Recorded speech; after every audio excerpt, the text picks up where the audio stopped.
नमस्कार साथियों, हरियाणा की आर्थिक राजधानी और हरियाणा का केंद्रीय बिंदु कहे जाने वाले जींद के अंदर अलग अलग ऐसी परियोजनाएं हैं जो इन फ्यूचर जींद को एक डिजिटल सिटी के रूप में दर्जा दिलाने का कार्य कर सकती हैं। जींद और जींद के 5 उपमंडल मिल करके जींद में एक ऐसी इंडस्ट्रियल बूस्ट को बढ़ाने का कार्य कर रहे हैं जिससे इन फ्यूचर जींद के क्षेत्रों में जमीनों के महंगे दाम और जमीनों के साथ साथ में जींद के इलाकों में बड़ी संख्या में इंडस्ट्रियल गतिविधियों को बढ़ावा देने का कार्य करने वाली है। जींद वर्तमान में कई नेशनल हाईवे से कनेक्ट हो चुका है और इन फ्यूचर यहां पर सरकार के कई ऐसे प्रोजेक्ट हैं जो जींद को एक नई बूस्ट देने का काम करने वाले हैं। चलिए आज की वीडियो के माध्यम से वर्तमान जींद के इतिहास से लेकर के इन फ्यूचर बनने वाले बड़े 10 मेगा प्रोजेक्ट्स को जानने का कार्य करते हैं जिनसे जींद इन फ्यूचर हरियाणा के सबसे महत्वपूर्ण शहरों में और सबसे ज्यादा डिजिटल के साथ में क्रांति के रूप में भी आगे बढ़ने का कार्य हो सकता है। चलिए आज की वीडियो के समक्ष जींद के सबसे बड़े 10 प्रोजेक्ट्स को इस वीडियो के माध्यम से जानने का कार्य करते हैं।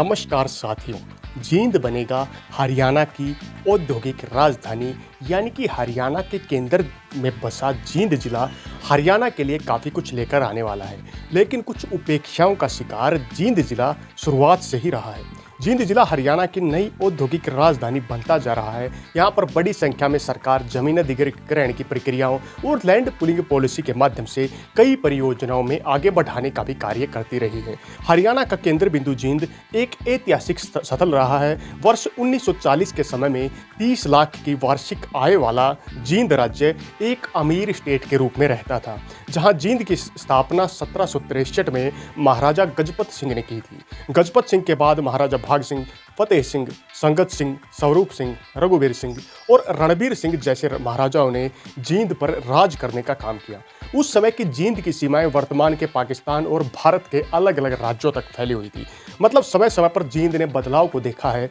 यहाँ पर ऐतिहासिक स्थल रानी तालाब, पांडु पिंडारा, भूतेश्वर महादेव मंदिर, सफीदो किला, जींद किला, किला जफरगढ़ जैसे अनेकों स्थल मौजूद हैं। वर्तमान में जींद शहर आधुनिकता के मामले में काफ़ी आगे बढ़ता हुआ नजर आ रहा है और वर्तमान में वर्ष 2011 के अनुसार जींद जिले की आबादी लगभग 13,34,152 थी, जो कुल जींद जिले के एरिया को और तहसीलों को मिलाकर थी, जो 2,702 किलोमीटर स्क्वायर एरिया में फैला हुआ था। जहां वर्तमान में जींद की 5 तहसीलें हैं जिनमें जींद, जुलाना, नरवाना, सफीदो और उचाना है। चलिए आज की इस वीडियो के माध्यम से हम वर्तमान के जींद शहर के अंदर 10 ऐसे बड़े पॉइंट्स को जानने का काम करते हैं, यानी कि 10 ऐसे मेगा प्रोजेक्ट्स को जानते हैं जिनसे इन फ्यूचर जींद की किस्मत बदलने वाली है और बड़ी संख्या में यहाँ पर इन्वेस्टमेंट हब आने वाला है। सबसे पहला पॉइंट हमारा आता है जींद मास्टर प्लान परियोजना 2031। किसी भी शहर की बुनियाद को आगे बढ़ाने के लिए वहाँ मास्टर प्लान परियोजनाओं पर कार्य किया जाता है। उसी प्रकार हरियाणा के जींद में सरकार द्वारा मास्टर प्लान परियोजना 2031 जींद को फाइनल प्लान में तब्दील करने का काम कुछ टाइम पहले किया गया था, जहां 2031 के मास्टर प्लान का मैप आपके सामने दिखाई दे रहा होगा। 2031 जींद शहरी विकास परियोजना के अनुसार यहां पर बड़ी संख्या में नए सेक्टर, अधूरे bypass, auto market, industrial area, neighbourhood pattern पर आधारित रेजिडेंशियल एरिया, नए रोड, नए इंफ्रा प्रोजेक्ट और भी बहुत कुछ यहाँ पर आने वाला है। जींद के क्षेत्रों में इन फ्यूचर बड़े पैटर्न पर यहाँ पर अच्छे से पूर्ण रूप से सिटी को डिजाइन करने का काम किया है। अधूरे पड़े बाईपासों का निर्माण कार्य पूरा होगा और सेक्टर डिवाइडिंग रोड जैसी फैसिलिटी को भी इन फ्यूचर बढ़ाने का कार्य यहाँ पर किया गया है। जींद के इलाकों में बड़ी संख्या में college, hospital, library, stadium, hospital, fire station और ग्रिड सब स्टेशन जैसी सुविधाएं वर्तमान में देने का कार्य किया गया है। जींद एक नया डेवलप होता शहर है और हरियाणा का दिल भी जींद को कहा जाता है, क्योंकि हरियाणा के सेंटर में बसा हुआ ये विशेष जिला हरियाणा के लिए कई बार सौगातें लेकर आया है। ये जींद के मास्टर प्लान की यदि बात करें, जींद मास्टर प्लान जो बनाया जा रहा है इससे आसपास के कई गाँव को प्रभावित करने का भी काम जींद मास्टर प्लान परियोजना करने वाली है, जहाँ पर रेजिडेंशियल सेक्टर के अलावा इंडस्ट्रियल सेक्टर को भी बूस्ट देने का कार्य किया गया है। जींद मास्टर प्लान परियोजना के अनुसार जींद के नज़दीकी गांव जुदानी, जलालपुर कला, जलालपुर खुर्द, अहिरका, अमरहेड़ी, इक्कस, धानी, गोविंदपुरा, बिशनपुरा, कृष्णपुरा, हरबतपुर, निर्जन, पिंडारी, अशरफगढ़ जैसे गांव को इन फ्यूचर कई गुना तक फायदा होगा और आने वाले समय में जींद के शहरी रकबे में करोड़ों रुपए के निवेश की संभावना भी जताई जा रही है। जींद शहर के आसपास में लगते गांव की जमीन भी बड़े स्तर पर इन फ्यूचर महंगी होने वाली है। नंबर 2, जींद के इलाके में ही जींद की उचाना मास्टर प्लान परियोजना तैयार की गई है। उचाना मास्टर प्लान परियोजना के तैयार होने के तुरंत बाद ही उचाना के इलाकों में प्रॉपर्टी के रेट में भारी बूस्ट देखने को मिली थी, जिससे इन फ्यूचर इन इलाकों में पहले जमीन के रेट काफ़ी कम होते थे, लेकिन जैसे ही परियोजना फाइनल प्लान में तब्दील हुई, यहाँ पर प्रॉपर्टी के रेट में भी भारी उछाल देखने को मिला। उचाना मास्टर प्लान परियोजना के अनुसार इन फ्यूचर उचाना के कुल इलाके में 8 सेक्टर पूर्ण रूप से डेवलप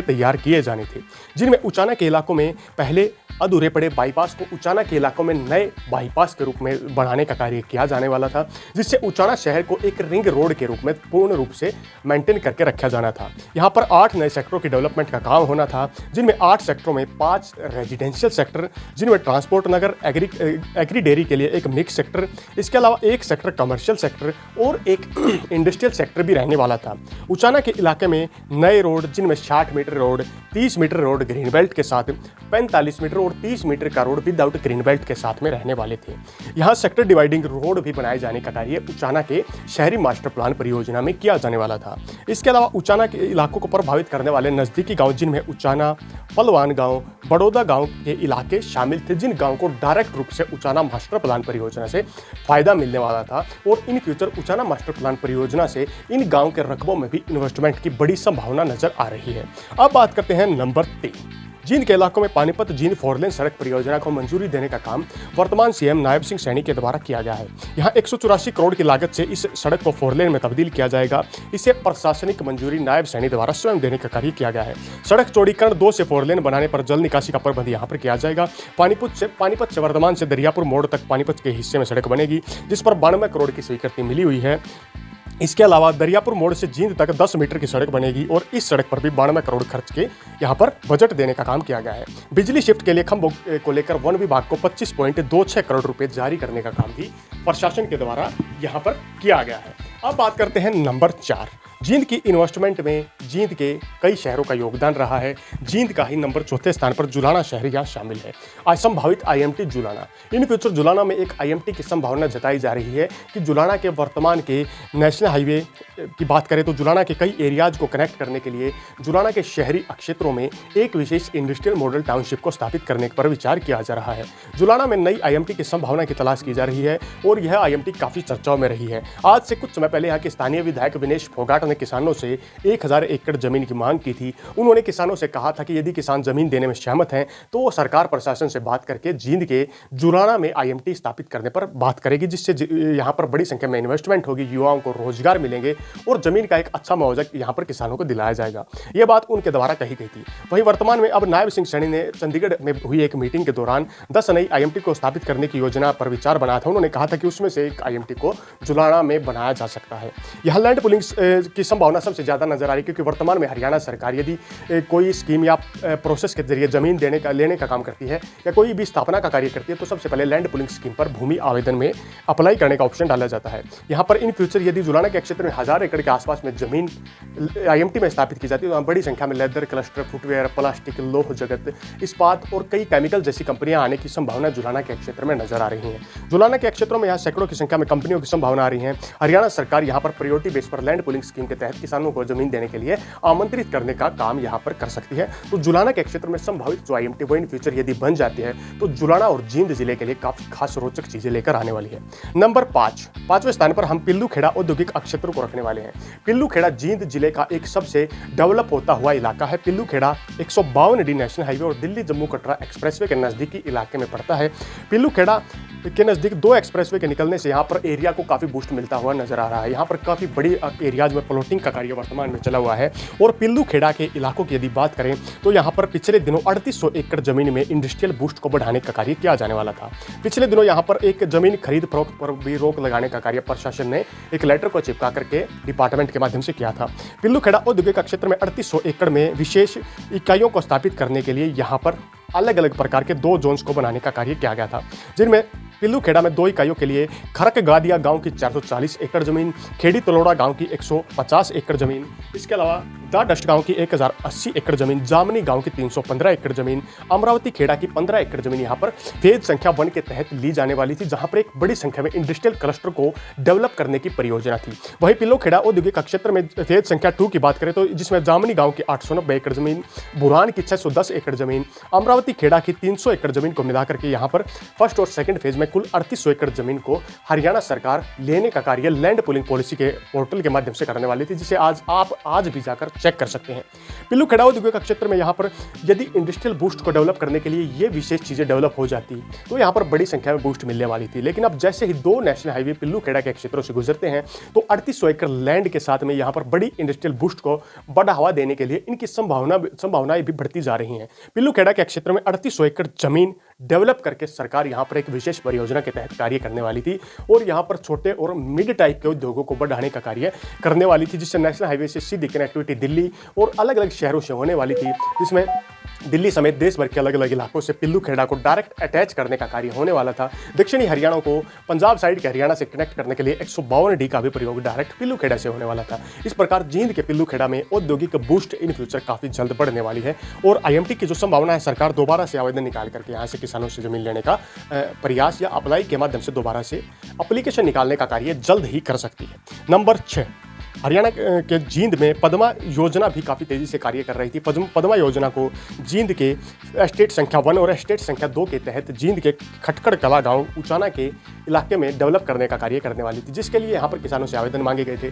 जिनमें सांस्कृतिक रूप से डेवलप होने वाली चीज़ों को एक छोटे बेस पर पद्मा स्कीम हरियाणा के तहत डेवलप करने का कार्य किया जाने वाला था। औद्योगिक हब खटकड़ कला में डेवलप होता, जिसमें पद्मा योजना औद्योगिक स्टेट संख्या 1 के तहत HSIIDC यहाँ पर 360 एकड़ जमीन उचाना के खटकड़ कला में फेज संख्या 1 में लेने वाला था। वहीं पद्मा स्कीम स्टेट संख्या 2 के तहत 380 एकड़ जमीन खटकड़ के स्टेट संख्या 2 के तहत लेने का कार्य करने वाला था। यहाँ पर पद्मा स्कीम के तहत MSME के कार्यक्रमों को जोड़ करके सूक्ष्म और मध्य वर्गीय उद्योगों को बढ़ाने का कार्य किया जाने वाला था, जिसमें लोकल एरिया की पहचान, लोकल चीज़ों को डेवलप करने का कार्य पद्मा स्कीम के तहत छोटे रूप से कल कारखाने ही ने बोल सकते हैं, इनके अंदर डेवलप किया जाने वाला था। सूक्ष्म एवं मध्य वर्गीय उद्योगों को पद्मा स्कीम के तहत लॉन्च करने का काम हरियाणा सरकार ने किया था। इसके लिए पद्मा स्कीम खटकड़ कला के गाँव के रकबों में जमीन लेने का प्रयास किया गया था, लेकिन उस समय जमीन की प्रक्रिया पूर्ण रूप से नहीं हो पाई। बड़ी संख्या में किसानों ने अप्लाई नहीं किया, कुछ किसानों ने अप्लाई भी किया था। लेकिन अब सरकार दोबारा से पद्मा स्कीम खटकड़ कला को यदि लाती है तो इन फ्यूचर यहाँ पर बड़ी संख्या में छोटे उद्योगों को, सूक्ष्म उद्योगों को भी नई पहचान देने का काम किया जाने वाला है। इसके साथ में यहाँ पर बड़ी संख्या में रोजगार और लोकल लोगों को भी रोजगार देने का काम किया जाने वाला था। अब बात करते हैं number 7, RERA project Haryana Jind के क्षेत्र में एक अलग अलग रेरा प्रोजेक्ट यानी कि रियल एस्टेट रेगुलेटरी अथॉरिटी जो हरियाणा की एक इकाई है, जो मुख्य तौर पर दीनदयाल जन आवास योजना 2016 के तहत जींद के अलग अलग इलाकों में बड़ी संख्या में नए प्रोजेक्ट्स को मंजूरी देने का काम किया है। ये प्रोजेक्ट प्राइवेट स्तर के होते हैं। प्राइवेट कंपनियां अपनी तरफ से सरकार के समक्ष पेश करती है कि किसी रेजिडेंशियल प्रोजेक्ट को बनाने का काम करने वाली, जिनमें वर्तमान में जींद के अंदर बात करते हैं फोर्टेशियल flower valley sector 36 Jind, number 2 green city sector 2 Narwana, number 3 green city उचारा sector 7, number 4 highway green city sector 26A Habatpur Jind, इसके अलावा number 5 Narwana greens sector 15 Narwana और number 6 Narwana greens Narwana, number 7 royal green city Jind sector 5, number 8 Sankalp city sector 15 Jind, number 9 sector 8 को develop करने का काम सफीदो और number 10 Shri Krishna जनक residential sector 4 Jind. इसके अलावा भी और भी सैकड़ों प्रोजेक्ट हैं, मतलब सैकड़ों तो नहीं कह सकते, और भी दर्जनों प्रोजेक्ट हैं जो जींद के अंदर Haryana real estate regulatory authority के द्वारा मंजूरी देकर जींद के साथ में पड़ने वाले ब्लॉक्स के अंदर डेवलप करने का कार्य प्राइवेट कंपनियों को, प्राइवेट उद्योगों को दिया गया है, जो Haryana real estate regulatory authority ने इनको लाइसेंस जारी करने का भी कार्य किया है, जिससे इन फ्यूचर ये प्रोजेक्ट जींद के इलाकों में नई रेजिडेंशियल बूस्ट को आगे बढ़ाने का कार्य भी करने वाले हैं। अब बात करते हैं नंबर 8 जींद के 8वें प्रोजेक्ट की बात करें तो जींद नया रेलवे स्टेशन। जींद का जो रेलवे स्टेशन है ये काफी पुराना हो चुका है। जींद जंक्शन रेलवे स्टेशन के नवीनीकरण कार्य को लेकर पिछले दिनों सरकार द्वारा विशेष रेल स्कीम के तहत इन्हें मंजूरी देने का काम किया था, जिससे इन फ्यूचर जींद जंक्शन की नवीकरण बिल्डिंग में future building, shed, foot overbridge, 12 metre चौड़े ओवरब्रिज, कैफेटेरिया, शौचालय, वेटिंग रूम, निकास, जल booth, LED screens, wifi, free wifi जैसी सुविधाएं, waiting room, digital tracking system और 30 फीट ऊंचा तिरंगा भी कैंपस में लगाए जाने का कार्य किया जाने वाला था। यहाँ पार्किंग की फैसिलिटी और लोकल बेस थीम पर आधारित यहाँ बिल्डिंग इंफ्रास्ट्रक्चर को डेवलप करने का कार्य जींद के वर्तमान स्टेशन को नवीनीकरण के रूप में किया जाने वाला था। अब कुछ टाइम बाद जींद के स्टेशन का उद्घाटन समारोह भी होगा, जिसके बाद जींद को नए स्टेशन की सौगात मिलने वाली है और यह पूरा स्टेशन नवीनीकरण सुविधाओं से लैस होने वाला है। अब बात करते हैं नंबर 9, नरवाना नया रेलवे स्टेशन। नरवाना के क्षेत्र में भी जींद की तर्ज पर ही नए रेलवे स्टेशन का कार्य शुरू होने वाला था, जिसमें फुट ओवर ब्रिज जैसी सुविधाएं बनाने का कार्य भी किया जाने वाला था। पुराने स्टेशन को नवीनीकरण में तब्दील किया जाने वाला था और वर्तमान में नरवाना के 50% से ज्यादा कार्य नए स्टेशन का कंप्लीट हो चुका है, जिनमें भी सेम फ्यूचर बिल्डिंग, शेड, यहाँ पर फुट ओवर ब्रिज, निकास, जल booth, LED screen, digital ticketing system और बड़ी संख्या में यहाँ पर सुविधाएं देने का कार्य इन फ्यूचर नरवाना के भी स्टेशन पर किया जाने वाला है। नंबर 10, हरियाणा के क्षेत्र में ई भूमि पोर्टल के माध्यम से ई भूमि लैंड पूलिंग भूमि आवश्यकता के माध्यम से जींद के क्षेत्रों में कई जगह पर भूमि की आवश्यकता महसूस की गई है। आप टाइम टू टाइम वहां पर जाकर भी चेक कर सकते हैं कि सरकार किन किन प्रोजेक्ट के लिए जमीन ढूंढ रही है। यहाँ पर बात करें तो ई भूमि पोर्टल के माध्यम से पहले स्थान पर वर्किंग की बात करें तो नहर आधारित कार्य के लिए पब्लिक हेल्थ इंजीनियरिंग डिपार्टमेंट 32 एकड़ जमीन को सफीदों के इलाके में ढूंढ रहा है, जिसमें किसान आवेदन करके लैंड पूलिंग स्कीम के माध्यम से अपनी जमीन सरकार के समक्ष पेश कर सकते हैं। अब बात करते हैं नंबर 2, लोक निर्माण विभाग वनोकरण भूमि खरीद की स्वैच्छिक बिक्री के लिए 150 एकड़ जमीन ढूंढ रहा है, जिसमें जींद, जुलाना, सफीदों, पिल्लो खेड़ा की जमीन चिन्हित की गई है, जिनमें दरियावाला, धिवाना, जुलाना, भंबेवा, जामनी, कालवा जैसे अनेक गाँव शामिल है, जिसकी लिस्ट आपको सामने दिखाई दे रही होगी। इस वीडियो को यहीं पर रोक करके इन लिस्ट में आप उन गाँव के नाम पढ़ सकते हैं जिनके लिए ई भूमि पोर्टल पर सरकार ने 150 एकड़ जमीन की आवश्यकता महसूस की, यानी कि 150 एकड़ जमीन सरकार किसानों से लेने की कोशिश कर रही है, ट्राई कर रही है। इसके बाद नंबर 3, सेम लोक निर्माण विभाग वनोकरण भूमि खरीद की बिक्री के लिए नरवाना के क्षेत्र में भी 100 एकड़ जमीन की तलाश सरकार द्वारा वर्तमान में जारी है, जहां पर किसान अप्लाई करके अपनी जमीन स्वैच्छिक तरीके से सरकार के समक्ष दे सकते हैं, जिसके लिए सरकार ने विज्ञापन निकाला है, आपकी स्क्रीन पर दिखाई दे रहा होगा। इस प्रकार जींद क्षेत्र में नई बूस्ट के लिए वर्तमान में ये प्रोजेक्ट हैं जो इन फ्यूचर आ सकते हैं, पेंडिंग चले हुए हैं या लंबे समय से पड़े हुए हैं, लेकिन जींद के प्रोग्रेस में यदि जिन प्रोजेक्ट का जिक्र आज की वीडियो के माध्यम से हमने किया है, ये प्रोजेक्ट यदि पूर्ण रूप से तैयार हो जाते हैं तो जींद एक तरीके से हरियाणा की इंडस्ट्रियल और आर्थिक राजधानी के रूप में आगे बढ़ने का भी काम काफी तेजी से हो सकता है। जींद के इलाकों में ये नई बूस्ट जींद को नई प्रोग्रेस देने का कार्य भी कर सकती है। और यदि अब तक आपने जींद से जुड़ी ये वीडियो देख ली और हमारे चैनल को सब्सक्राइब नहीं किया तो आप लोगों से एक बारीक सी रिक्वेस्ट है कि हमारे चैनल को लाइक करें, वीडियो को शेयर करें और हमारे चैनल को सब्सक्राइब करने का कार्य जरूर करें, ताकि हमारे द्वारा दी जाने वाली हर बारीक से बारीक अपडेट आपको इसी प्रकार मिलती रहे। इसी के साथ अगले वीडियो तक आप लोगों से विदा लेते हैं, तब तक के लिए जय हिंद, जय भारत।